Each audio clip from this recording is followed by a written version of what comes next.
दोस्तों नमस्कार। महाराष्ट्र में कौन होगा मुख्यमंत्री, लगातार ये बड़ा सवाल बना हुआ है। एकनाथ शिंदे मुख्यमंत्री नहीं होंगे, उन्होंने सार्वजनिक रूप से ये बयान दिया है। एक बार नहीं 4 बार वो कम से कम कह चुके हैं कि महाराष्ट्र में सरकार भारतीय जनता पार्टी अपनी बनाए, वो साथ में है और उनका दावा उस पद के लिए अब नहीं है, माने मुख्यमंत्री पद के लिए नहीं है। लेकिन गृह मंत्री को लेकर के और अर्बन डेवलपमेंट मिनिस्ट्री को लेकर के अभी उनका दावा बना हुआ है। बीजेपी उनको केवल डिप्टी सीएम बनाना चाहती है, जिसके लिए बहुत उत्साहित एकनाथ शिंदे नहीं है। लेकिन खबर ये नहीं है, खबर है कि महाराष्ट्र में सीएम कौन होगा। अभी तक ये सस्पेंस क्यों बरकरार रखा गया है, जरा इस पर मैं विश्लेषण करता हूं। भारतीय जनता पार्टी की राजनीति को थोड़ा समझना पड़ेगा। महाराष्ट्र में 2-3 नामों की चर्चा हो रही है, लेकिन सबसे ज्यादा जो नाम मुख्यमंत्री की दौड़ में है वो पूर्व सीएम देवेंद्र फडणवीस है। देवेंद्र फडणवीस के बारे में कहा जा रहा है कि वो आरएसएस के भी पसंद है, लेकिन गुजरात लॉबी उनको नहीं चाहती। गुजरात लॉबी माने नरेंद्र मोदी और अमित शाह। बीजेपी में अब ये भी बहुत क्लियर हो चुका है कि नरेंद्र मोदी से ज्यादा इस समय जो पकड़ है वो अमित शाह के हाथ में है और बहुत सारी चीजें अमित शाह तय कर रहे हैं। तो क्या महाराष्ट्र का मुख्यमंत्री भी अमित शाह तय करेंगे? और अमित शाह एकनाथ शिंदे के बीच एक ट्यूनिंग है, ये महाराष्ट्र से खबर निकल करके आ रही है। और ये ट्यूनिंग सामान्य भी नहीं है कि ये ट्यूनिंग महज एक राजनीतिक गठबंधन की ट्यूनिंग हो, नहीं। खबर ये है, और कुछ पत्रकार इस बात को कह रहे हैं कि एकनाथ शिंदे और अमित शाह के बीच आर्थिक रिश्ते भी हैं, आर्थिक हित भी एक दूसरे के जुड़े हुए हैं। ऐसे में एकनाथ शिंदे को किनारे करना ये कोई मामूली बात नहीं है। लेकिन महाराष्ट्र की चाबी गुजरात लॉबी अपने पास रखना चाहती है, और उसकी बड़ी वजह अडानी है। ये सबको मालूम है कि महाराष्ट्र में सारा इन्वेस्टमेंट अडानी ने किया। इसीलिए अगर आरएसएस के हाथ में चाबी चली गई, नितिन गडकरी के हाथ में चाबी चली गई, या जो गुजरात लॉबी से अलग लीडरशिप है उसके हाथ में चाबी चली गई, तब क्या होगा? अडानी के आर्थिक हित तभी सुरक्षित रह सकते हैं जब मोदी और शाह के हाथ में महाराष्ट्र की चाबी हो। तो यह भी बिल्कुल तय है कि मुख्यमंत्री गुजरात लॉबी तय करेगी, और उसमें भी नरेंद्र मोदी, अमित शाह और अडानी ये तय करेंगे। इसलिए अभी तक जो सस्पेंस है वो बरकरार है।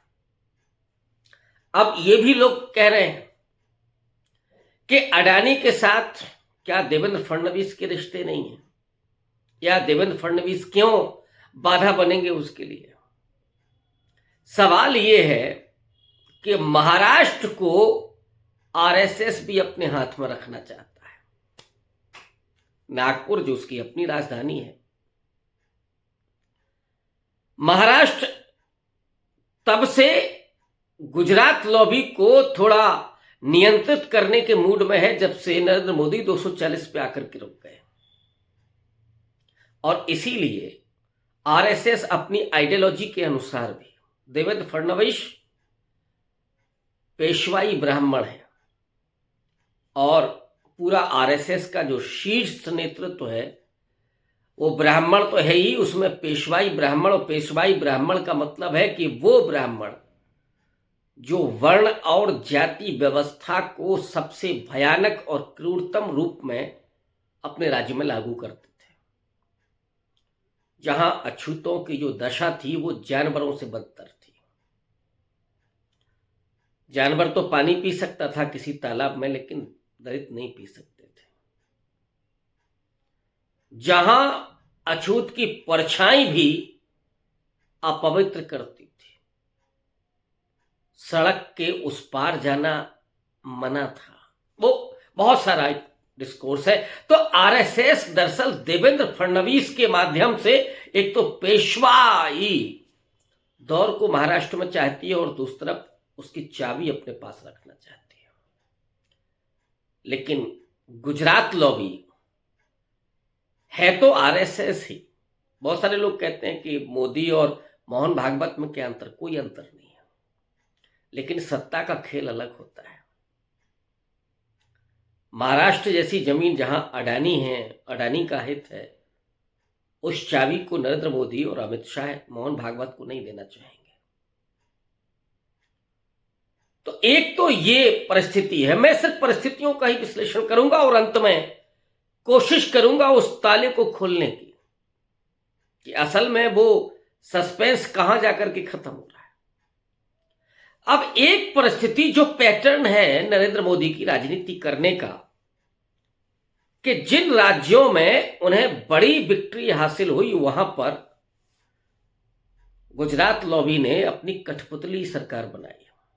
हालांकि कोई ऐसा मुख्यमंत्री नहीं है, वो उड़ीसा से लेकर के वो मध्य प्रदेश तक, राजस्थान से लेकर के और उत्तराखंड तक, जो मोदी के हाथों में न खेलता हो। लेकिन लगातार इस तरह के नेताओं को खड़ा करना, मुख्यमंत्री बनाना, जो केवल मुखौटे भर रहे हैं, तो कमजोर लीडरशिप चाहते हैं नरेंद्र मोदी, लेकिन उसमें भी सामाजिक समीकरण दुरुस्त रखना चाहते हैं। ये खेल तो मोदी जी का समझ में आता है। अब अगर नरेंद्र मोदी और अमित शाह किसी और नाम का फैसला करना चाहते हैं, वो बावन कुले हो सकते हैं, कोई मराठा छत्रप हो सकता है, कोई दलित हो सकता है। अगर ये सब करना चाहते हैं तो फिर नाम का खुलासा क्यों नहीं हो रहा है? एक बड़ा प्रश्न है। 5 तारीख को ही क्यों शपथ ग्रहण समारोह होगा? यहां तो कोई बहुमत वाला मामला भी नहीं था कि साहब बहुमत का जुगाड़ कर रहे हैं इसलिए समय लग रहा है। ये समय लग रहा है मुख्यमंत्री पद के लिए। और जब एकनाथ शिंदे कह चुके हैं कि वो रास्ते का कंकड़ नहीं है, रास्ते में कांटा नहीं बनेंगे, बाधा नहीं बनेंगे, तो अब वजह क्या रह गई? आप नाम का ऐलान करिए, शपथ कराइए। असली खेल में बताने जा रहा हूं। असली खेल क्या है कि अगले कुछ दिनों तक और भारतीय जनता पार्टी को लेकर के पूरा मीडिया में ढोल पीटा जाता रहे। नरेंद्र मोदी चाणक्य हैं, अमित शाह उनके चाणक्य हैं, नरेंद्र मोदी तो चंद्रगुप्त मौर्य बना दिया है। तो वो गुजरात लॉबी की अपनी राजनीतिक चतुराई, और फिर देखिए क्या हो रहा है। तो लगातार सुर्खियों में बने रहना, और इसके जरिए हो क्या रहा है? ईवीएम को लेकर के जो सवाल खड़े हुए, लगातार विपक्ष हमलावर है, विपक्ष इस बार आर पार के मूड में है। आज भी दिल्ली के एक बड़े जलसे में मल्लिकार्जुन खड़गे ने, जो उदित राज के नेतृत्व में हुआ कार्यक्रम आज ईवीएम को हटाने का और संविधान को बचाने का, उसमें मल्लिकार्जुन खड़गे ने जो भाषण दिया, उस भाषण को आप सुन सकते हैं कि अंग्रेजों के जमाने में अमीरों को वोटिंग राइट था, लेकिन नेहरू, अंबेडकर, इन सब के जरिए, संविधान सभा के जरिए सार्वभौमिक मताधिकार हुआ सबको, गरीबों, पिछड़ों, किसानों, मजदूरों, दलितों, सबको, आदिवासियों को मताधिकार मिला। आज उस वोट पर डकैती डाली जा रही है, उसको छीना जा रहा है फिर से। ये बात मल्लिकार्जुन खड़गे ने कही। और महाराष्ट्र में भी शरद पवार ने भी बहुत मजबूती के साथ ये कहा कि जिन लोगों ने ये किया है उसके लिए तैयार हो जाइए, आप खड़े हो जाइए। ईवीएम में कोई घपला घोटाला तो नहीं है, इसको लेकर के वीवीपैट की पर्ची और सबके मिलान के लिए, रिकाउंटिंग के लिए वहां फिर एक मुहिम शुरू हो गई है, पैसे जमा हो रहे हैं। अगर मुख्यमंत्री बन जाता है तो महाराष्ट्र की खबर खत्म हो जाएगी और ईवीएम की खबर सामने आ जाएगी। इसलिए बेहद शातिराना तरीके से इस खबर को लगातार बनाए रखना है, सस्पेंस को बनाए रखना है। अगर सस्पेंस खत्म हो गया तो फिर दूसरी खबर चाहिए। ईवीएम कहीं खबर ना बने, इसके लिए जरूरी है कि आप एक नए खबर को बनाए रखें। इसलिए महाराष्ट्र में सस्पेंस को बनाए रखा जा रहा है और बीजेपी को इससे अपने आप प्रचार मिलता है। नरेंद्र मोदी की बड़ी जीत हुई साहब, झारखंड में सरकार बन गई, कोई नहीं पूछ रहा है, लेकिन लैंडस्लाइड विक्ट्री महाराष्ट्र में मिली। हरियाणा में इतनी बड़ी जीत नरेंद्र मोदी को मिली तो मोदी जी की 240 की जो कमजोरी थी वो साइडलाइन हो गई। मीडिया के जरिए ये खेल होता है, इस खेल को आम आदमी नहीं समझ पाता है, साधारण व्यक्ति नहीं समझ पाता है हो क्या रहा है, और इसलिए वो तमाम सवाल गायब कर दिए जाएं, ईवीएम के सवाल गायब कर दिए जाएं। और इसी में पार्लियामेंट का जो अभी सेशन चल रहा है, कल फिर से पार्लियामेंट में बहस होगी। अडानी को लेकर के भी अभी जो खेल चल रहा था,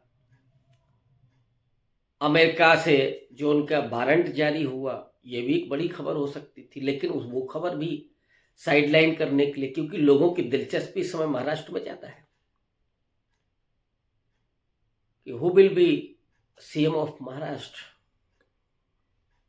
ये दिलचस्पी है और वो दिलचस्पी क्रिएट की जा रही लगातार उसके जरिए।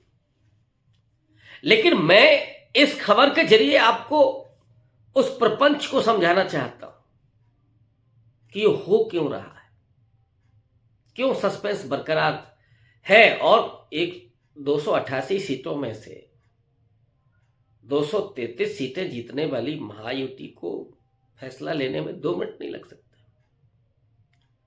विपक्ष कई बार उस जाल में फंसता है, वो आरोप लगाता है कि साहब देखिए मुख्यमंत्री नहीं बना पा रहे हैं। अरे वो मुख्यमंत्री नहीं बना पा रहे हैं, आपका इससे क्या लेना देना है? उन्हें मुफ्त का प्रचार मिल रहा है, लंबे समय तक मुख्यमंत्री बना।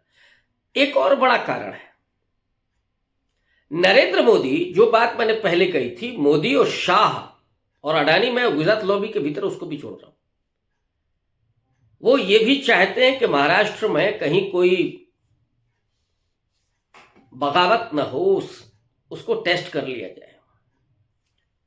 जैसे मध्य प्रदेश में शिवराज सिंह चौहान एक बड़ा कद्दावर लीडर और मोहन भागवत को मुख्यमंत्री बना दिया गया। ये आदमी केवल इतना कह के रुक गया कि मैं तो बीजेपी का एक सदस्य हूं, एक सिपाही हूं, जहां कहा जाएगा वहां जाऊंगा, नो बगावत। राजस्थान में वसुंधरा राजे सिंधिया के चेहरे पर शिकन तो दिखाई दी पर्ची से नाम पढ़ते हुए, लेकिन क्या उन्होंने कर लिया? लंबे समय तक सस्पेंस बरकरार रहा था। अभी अगर अचानक आप देवेंद्र फडणवीस की जगह कोई और नाम सामने ले आएंगे तो हो सकता है देवेंद्र फडणवीस कुछ खेल कर जाएं,